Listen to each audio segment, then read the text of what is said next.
"You're putting your health before your own grandchildren," my son said. And the way he said it, quiet, disappointed, like he was reading a verdict, made me feel like I had done something unforgivable. All I had done was tell him I couldn't take the children for 2 weeks. I was starting chemotherapy on Tuesday. I had just come back from the oncologist when my son called. The afternoon light was coming through the kitchen window, at that flat gray angle it gets in November in Indiana, and I was still holding the folder of paperwork Dr. Brennan had given me. Appointment schedules, medication instructions, a list of things to watch for. My hands were steady. I had been a nurse for 31 years. I knew how to receive bad news without falling apart. But I was tired in a way that went past the bones. Daniel's name on the screen. I picked up. "Mom," he said, skipping hello the way he always did when he wanted something. "Melissa and I have that Hilton Head thing next month. The whole sales team retreat, 2 weeks. We need you to take Emma and Tyler starting the 14th. I told him gently. I explained that I had my first infusion on Tuesday, the 15th, that the oncologist had been clear about the fatigue and nausea in the first cycle, that chasing a 7-year-old and a 3-year-old through 2 weeks of treatment was not something my body would be able to do. The silence that followed was long enough to make me pull the phone away from my ear and check that the call was still connected. Then he said it. "You're putting your health before your own grandchildren. That's really something, Mom." I felt it move through me like cold water. I thought about everything I had done for him. The years, the money, the nights. But I kept my voice level, the way you learn to do when you work in hospitals long enough. "I have cancer, Daniel. It's early stage," he said. "You'll be fine." He hung up 11 minutes after calling. No goodbye, just the sound of the call ending. I stood in my kitchen for a while without moving. The folder was still in my hands. I set it down on the counter next to the coffee maker and looked at it for a moment. And then I looked out the window at the backyard where I had pushed Emma on the swing every Sunday last summer, where Tyler had learned to walk on the grass because I had laid out the soft foam tiles from the shed so he wouldn't fall on the concrete. The leaves had all come down by then. The swing was still. 40 minutes later, I got a text. Not from Daniel. From Melissa. "We've talked about it, and we think we need some distance from this dynamic. Please don't come by the house until we reach out. We've updated all the codes." I read it twice. Then a third time. Updated all the codes. Like I was a contractor whose access had been revoked. Like I was a vendor they had decided to stop using. I drove over anyway. I am not sure why. Maybe I needed to see it with my own eyes, the way you have to touch something to believe it's real. Their street in Carmel looked exactly as it always did. Brick colonials, neat yards, the kind of neighborhood where people edge their driveways twice a month. I had helped them buy the house 4 years ago. Not just the down payment, though I had given them $11,000 for that too, but the co-signing. Daniel's credit wasn't where it needed to be, and the loan officer said they needed a co-signer or they couldn't close. I signed my name without hesitating. The house had the big backyard Melissa wanted, the good school district Emma would need. I parked across the street and walked to the door. I rang the bell. Nothing. I could hear Tyler somewhere inside, that little rumbling sound he made when he was moving around, half running, half falling. I rang again. Footsteps. Hushed voices. Adult. Someone moved past the sidelight window. No one came to the door. I tried the garage keypad. 1,127. The date of Daniel's birthday. Red light. Access denied. I stood there on the front step for a moment, looking at the door Melissa had chosen in a deep navy blue because she said it reminded her of the front door of the house I had stood here holding grocery bags dozens of times. I had come when Tyler had a fever and Melissa was alone and Daniel was in Chicago on a work trip. I had sat on that porch with Emma every Saturday morning last spring, reading picture books while her parents slept in. And now I was standing on the wrong side of a locked door on a Tuesday afternoon holding a folder about my cancer treatment, and no one inside was going to let me in. I walked back to my car, slowly, the way you walk when you are trying not to let whatever is inside you get out in public. I sat in the driver's seat with my hands in my lap and I did not cry. I was too tired and too stunned to cry. What I felt was something closer to disorientation, like the floor had shifted under a house I thought I knew the foundation of. At home, I made tea and didn't drink it. I sat at the kitchen table and looked at the things on my walls. The framed photo of Daniel at his college graduation, that big grin he had back then. Tyler's handprint in orange paint from last October. Emma had helped him press it onto the paper and signed her own name next to it in careful capitals. Emma. It was still on my refrigerator, with a flower magnet holding it up. I picked up my phone. Put it back down. What would I say that wouldn't come out wrong? That wouldn't give them another reason to call it a dynamic? I went to the spare room, the one I used as an office, and pulled out the file drawer I hadn't opened in over a year. I was an administrator for most of my nursing career, which meant I tracked things. Not out of resentment, not as ammunition. It was just how I was built. My mother was the same way. Kept every receipt in a shoebox under her bed. I found the file marked Daniel, Melissa household. I made myself a cup of coffee and sat down with it. The destination wedding in Savannah 4 years ago. Melissa had always wanted a wedding in the South. And Daniel's salary had just taken a hit when his company restructured. They couldn't swing it themselves. I had written a check for $22,000. I remembered the way Melissa had cried when I told her, real tears, not the quick kind. She had hugged me and said, "I don't know how we'll ever repay you." I had said, "You don't." That's not what this is. The down payment, $11,000 in a wire transfer 3 years ago, the week before closing, Daniel's student loans. He had been paying minimum payments for 9 years, and the interest had eaten almost everything. I had cleared the remaining balance 2 years after his father died, $43,000, because I had the savings, and I couldn't stand watching him struggle when I could fix it. I told him not to think about it. He had said, "You're amazing, Mom." He had said it like he meant it. The monthly transfers. Just to help, Daniel always said. Just until the next commission cycle. Just until Melissa's bonus comes through. Just until things level out. 300 here, 500 there. Twice I had sent 1,500 in a single month when they said they were short on the mortgage. Over 4 years, it added up to just over $29,000. I got a legal pad from the desk drawer and wrote it all down. $22,000 for the wedding, $11,000 for the down payment, $43,000 for the student loans, $29,000 in monthly transfers. Cosigner on a $400,000 mortgage. The number at the bottom of the page, not counting the mortgage liability, was $105,000. $105,000 given over 5 years. Not 1 cent with strings attached, because they were my family, and I had the means, and I thought that was what you did. I looked at the number for a long time. I closed the folder and sat very still. The next morning, I called my niece Carol. She lives in Nashville, 4 hours south, and she is my sister Patricia's youngest daughter. Patricia died 6 years ago, breast cancer ironically enough, and Carol and I had grown close in the years since. She called every Sunday evening, rain or shine, just to check in.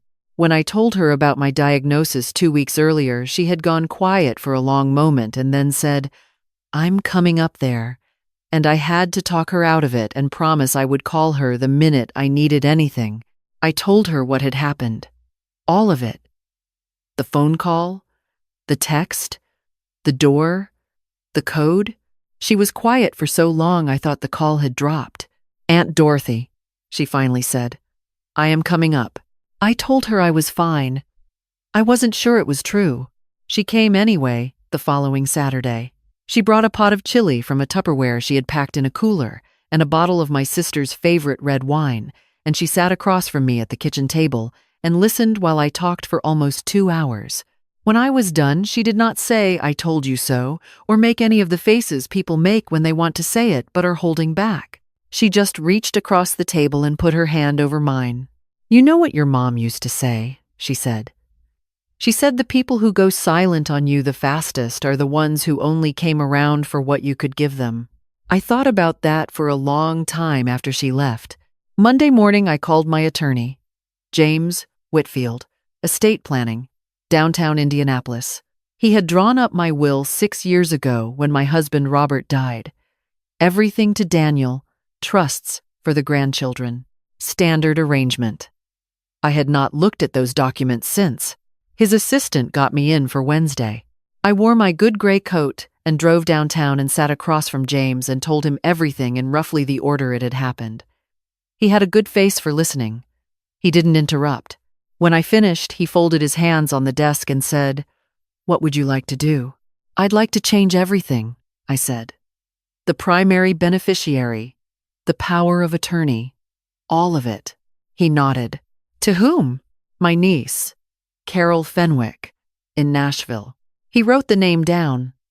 I watched his pen move on the notepad and felt something in my chest shift, not break, just move, like furniture being rearranged in a room that had needed it for a while. He told me the power of attorney revocation was straightforward. One signature. Whatever authority Daniel had to make decisions on my behalf would be gone. The will restructuring would take 3 weeks, maybe 4, but he could have draft documents to me by the following Friday. "There's something else," I said. "The mortgage co-signing." He grimaced slightly. "That's the complicated piece. You're obligated until they refinance or pay off the loan. But I can send a formal written notice to both Daniel and the lender, indicating your intent to be removed, which puts them on record and may motivate them to address it. Send it," I said. He made a note. "Is there anything else?" "Yes. I want everything documented. Every financial contribution I made to their household over the last 5 years. Not as a lawsuit, not as a demand, just a record. So if anyone ever asks why I made these changes, the answer is right there in writing." He looked at me steadily. "I can prepare that as a supporting affidavit to accompany the estate documents." "Good." When I walked out of his office, the air was cold and smelled like rain coming. I stood on the steps for a minute, breathing it in. I felt lighter than I had any right to feel, considering everything. Like I had been carrying something on my back for so long I had stopped noticing the weight, and now I had set it down. Tuesday, I went to my first infusion alone. I had not planned to make a thing of it. I brought a book I had been meaning to read for 2 years and a thermos of peppermint tea, and I sat in the recliner chair in the infusion suite at the cancer center for 4.5 hours while the medication went into my arm.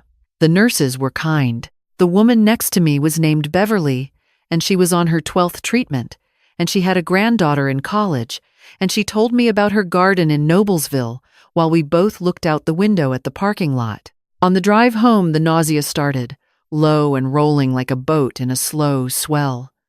I made it home, made it to the couch, lay down with a blanket and stared at the ceiling. My phone was on the coffee table. I checked it twice. No message from Daniel. No message from Melissa. Not a single word from anyone in that house asking whether I was still alive. My neighbor Pat knocked on the door at 6 with a casserole dish and a look on her face that said she already knew something was wrong. Small neighborhoods talk. She sat on the end of my couch while I ate a few bites and said nothing for a long time, which was exactly what I needed. "I heard," she finally said. I figured. "I'm not here to pry. I just want you to know the offer stands. I can drive you to treatments whenever you need." I almost said I was fine. I caught myself. "Thank you, Pat. I might take you up on that." She smiled and squeezed my hand and let herself out. The following week was quiet in the way that empty things are quiet. I went to a watercolor class at the community center on Wednesday. something I had signed up for months ago and kept rescheduling because there was always something else. The instructor was a retired art teacher named Mr. Haskell, who spoke very softly and said encouraging things about everyone's muddy attempts at autumn trees. I was terrible. So was everyone else. I laughed for the first time in 2 weeks. Friday, my bank called to confirm the cancellation of the recurring transfers I had requested. 3 separate automatic payments to Daniel's account. Done. Saturday morning, Daniel called. Mom. His voice was tight and careful, the voice he used in negotiations at work. I have some questions about the bank account. I said, Good morning, Daniel. The transfers didn't come through. Is something wrong with your account? There's nothing wrong with my account. Then what's going on? Is this about Hilton Head? Because Melissa and I talked and we decided not to go, after all. We hired a sitter for the kids. Everything worked out. I didn't say anything. Mom, are you doing this to punish us? I thought about how to answer. I thought about the 4.5 hours in the infusion chair. I thought about the red light on the garage keypad. I'm not punishing anyone, I said. I just decided I needed to stop sending money to a household that changed the locks on me because I was starting chemotherapy. A pause. You're being dramatic. Daniel, what? I'm going to say something, and I need you to actually hear it. I spent 5 years writing checks and co-signing loans and sending monthly transfers because I loved you and I had the means, and I thought that was being a good mother. And the first time in 5 years that I said I could not help, not would not, could not, because I am sick, you told me I was putting my health before my grandchildren, and then your wife changed the security codes. He didn't answer. I went to my first treatment alone, I continued. No one from your household sent a text or made a call. Not that week. Not since. And I sat in that infusion chair for 4.5 hours and I kept thinking, this is what I bought with $105,000. His voice, when it came back, had changed. 105,000. That's a number you came up with, too. I have receipts, Daniel. Every wire transfer, every check. I kept records. I always kept records. Another silence. Longer this time. So what does that mean? He said finally. What are you saying? I'm saying the transfers are done. I'm saying you'll be hearing from my attorney about the cosign on the mortgage. And I'm saying that if you want a relationship with me, we're going to need to have a real conversation at some point. Not about money. About what happened. He hung up without responding. 20 minutes later, a text from Melissa. I want you to know what you're doing is incredibly hurtful to this family. The children ask about you constantly. I hope you're happy with yourself.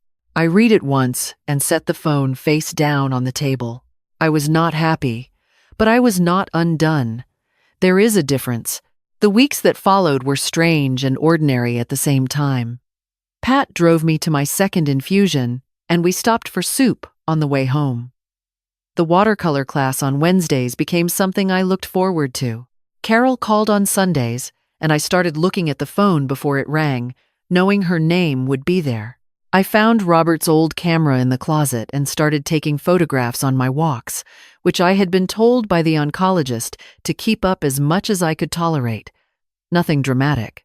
Bird feeders, frost on hedges, the oak tree at the end of the block that was shaped like a hand reaching sideways. I had not made anything just for the pleasure of making it in years. I had not noticed I had stopped. The estate documents arrived by courier on a Friday afternoon. I signed everything at the kitchen table with a cup of coffee beside me. When I was done, I sat there for a while with my hands flat on the papers, not praying exactly, but something adjacent to it. Carol called that evening. Aunt Dorothy, she said, and she was crying before she even got my name out. I just got the notification from the attorney. I don't know what to say. You don't have to say anything. But this should be Daniel's. I don't want to be the reason there's more. You're not the reason for anything, I said. You're just the person who called every Sunday. You drove down without being asked. You sat at my kitchen table and listened. That's not nothing, Carol. That's actually everything. She was quiet for a moment. I could hear her breathing. Thank you, she finally said. I won't take it lightly. I know you won't. That's why. After we hung up, I poured myself a small glass of wine and sat on the back porch, even though it was cold. The stars were out. The kind of clear November sky you only get when the temperature drops below 20. I sat under them and thought about Robert, the way I still did on nights like this, and I thought about what he would have said about all of it. He had always been quieter about these things than I was, more willing to let things sit until they sorted themselves out. But there was one thing he had said to me once, a long time ago, when I was wearing myself down trying to fix something that wasn't mine to fix. He had put his hand on my face and said, Dorothy, at some point you have to decide whether you want to be needed or whether you want to be known. The two are not the same thing. I had not thought about that in years. I thought about it now. The voicemail came on a Thursday morning in December while I was making oatmeal. I didn't recognize the number and almost let it go to voicemail automatically, but something made me pick up. It was Emma. She sounded like she was whispering, quick and careful. Grandma, it's me, she said. Mom doesn't know I'm calling. I'm using her phone, the one she keeps in the kitchen drawer. I just wanted to tell you that I miss you. Tyler keeps pointing at your picture on the refrigerator and he calls you Dot, which I know you don't like, but it's kind of cute. He doesn't really understand where you went. I don't fully understand either. She paused. I could hear her working something out. Are you mad at us? I asked Daddy, and he said you were going through something, which is what they say when they don't want to explain. I think maybe it's about the money stuff, but I'm 7, not 5, so you can tell me things. Another pause. I hope you feel better soon. Daddy said you were sick. I made you a card, but I don't know how to send it. Bye, Grandma. I love you. The call ended. I stood in my kitchen with a wooden spoon in my hand and the oatmeal going cold on the stove, and I listened to it again, then a third time. I wrote her name on the notepad by the phone. Emma. Underneath it, I wrote Tyler, and underneath that, I wrote, not a promise, but a direction. I called Daniel that afternoon. He picked up on the second ring, which surprised me. Emma left me a voicemail, I said. He was quiet. I know. I'm sorry. She figured out the passcode on Melissa's phone. She said she made me a card she didn't know how to send. More quiet, then softer than I expected. She did. It's on the art table. She painted it herself. I want to see her, I said. And Tyler. Not at your house, not yet. But somewhere. A park, a coffee shop, wherever. I just want to see my grandchildren. He didn't answer right away. I could hear him thinking. Mom, he said finally. About what happened. I want to say something. Okay. I shouldn't have said what I said. About you putting your health first. I didn't think before I said it, and it came out wrong. You were starting chemo, and I basically told you that wasn't a good enough reason. He stopped. I let the silence sit. I'm sorry, he said. I mean it. I sat with that for a moment. The word sorry can mean a lot of things. It can mean, I'm sorry you're upset, or it can mean, I'm sorry I got caught, or it can mean, I am genuinely reckoning with something I did.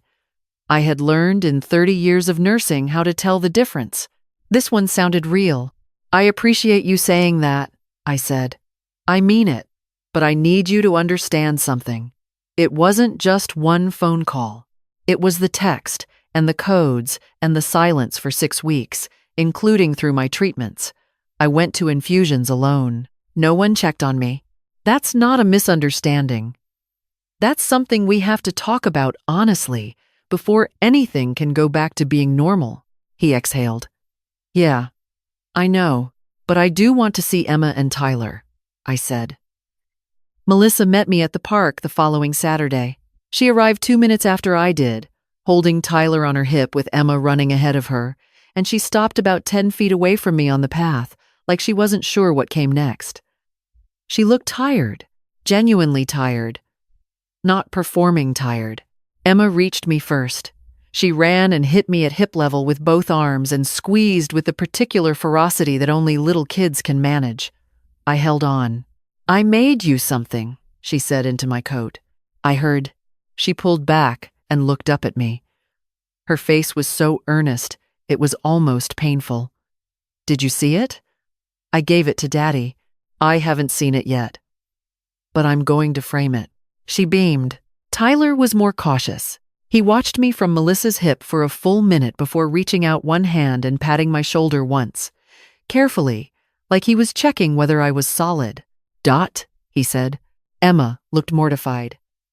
"Tyler, her name is Grandma." He looked at me for confirmation. I smiled. "Either works, buddy." Melissa put him down and he waddled over to the slide with Emma right behind him, and Melissa and I were left standing together on the path. "I'm sorry," she said. It came out flat, like she had rehearsed it enough times to take the shape out of it. But then she said more. I was so stressed about the retreat, and I took it out in the worst direction. And then I sent that text, and I told myself it was setting a limit, but I knew, while I was doing it, that it was mean. "I knew you were starting treatment." I talked myself into being the victim of something that wasn't happening. I looked at her. "I'm not asking to go back to the way things were," I said. "I need you to know that. The transfers are done. The way I used to just fill in the gaps whenever you called, that's done too. Not because I'm angry, but because it wasn't sustainable, and I should have said so 5 years ago." She nodded. She didn't argue. "I want a relationship with you," I said. "And with Daniel, and especially with those two." I pointed at the slide where Emma was helping Tyler climb the ladder by pushing his bottom from below, which was making him laugh. "But it has to be a real one. Not transactional." "Okay," she said. It was quiet and undefended, and I believed it. We sat on a bench and watched Emma and Tyler for a while without saying much. The sun was cold but direct, and it felt good on my face. Tyler fell down on the rubber matting at the base of the slide and sat there looking surprised for a moment before deciding not to cry, which made both of us laugh at the same time. And the laugh was real, the kind that comes when you're not thinking about anything except what's right in front of you. That afternoon, after they left, I drove home through the neighborhood where I had lived for 22 years. I passed the library where I used to take Daniel on Saturday mornings when he was small, the diner on the corner where Robert and I had eaten breakfast every Sunday, the oak tree at the end of my block that was still shaped like a hand reaching sideways. I parked in my driveway and sat there for a minute. I did not know what came next. I did not know if Daniel would keep reckoning with what had happened or slide back into old patterns. I did not know if Melissa's sorry would hold weight over time or dissolve under the pressure of the next time something was hard. I did not know if the thing between us would become something good or just become something managed, which is different. But Emma's card was on my kitchen table, the one Melissa had given me from her bag before she left, a piece of construction paper folded in half with a yellow sun and a woman in what appeared to be a purple dress, and Emma's careful handwriting across the top. "Get better soon, Grandma. You are my favorite person."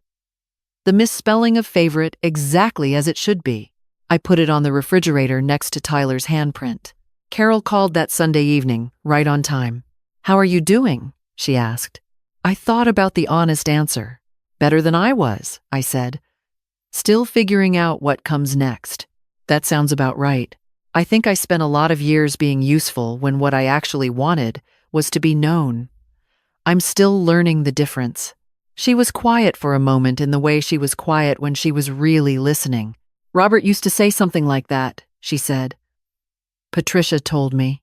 He said you were the most generous person he had ever met, but that generosity can be its own kind of hiding." I had forgotten she knew that. I sat with it for a minute. "Yeah," I said. "He was right about a lot of things." We talked for a while longer, about nothing important, about the watercolor class and her daughter's new job and a book we were both reading. When we hung up, I sat on the back porch again, colder now than last time, and looked at the stars and the oak tree and the dark outline of the yard where Emma had run and Tyler had sat in the leaves last fall. I was still sick. The treatments were not easy, and the fatigue was real, and there were days I lay on the couch from noon until evening and stared at the ceiling. But something had settled in me that had not been settled before. A kind of ground under my feet that I could trust. I had stopped disappearing into other people's needs long enough to find out what I needed myself. I had learned to sit with the silence without filling it with someone else's problems. I had learned that the love you give without condition is still love, but it cannot also be your whole identity. And I had learned, finally, that saying no to the wrong things is sometimes the only way to say yes to the right ones. That night I went inside and made chamomile tea and drank all of it while it was still warm. A small thing, but I had made it for myself. And I sat down and I drank it, and no one needed anything from me, and it was enough. If any part of this story felt familiar, you are not alone. Leave a comment and tell me, and follow along for more stories about the hard, honest, quiet moments that most of us carry but rarely say out loud.